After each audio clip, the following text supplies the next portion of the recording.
Hello everyone! Gagawa po tayo ng DIY sampayan gamit ang electric fan cover. Ayun, need po natin ng alambre na 4. Dapat pare-pareho ang size. Tapos itali po natin isa,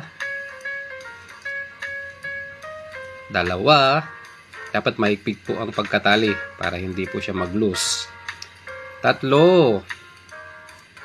Pwede rin po kayong gumamit ng straw o di kaya tali. Ayan, 4. Dapat proportion po yan para hindi po siya tabingi.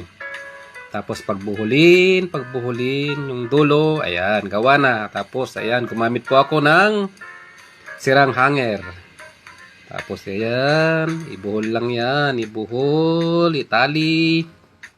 Itali, dapat igpitan yan. Mahigpit para hindi po mahulog. Then, plies. Okay, ayan, gawa na. Okay, try po natin. Yan. Testing po natin kung paano siya gagana. Yan, di marami kang maisasabit, di ba? Okay, please share para matutunan din ng iba. Paki-share po. Salamat.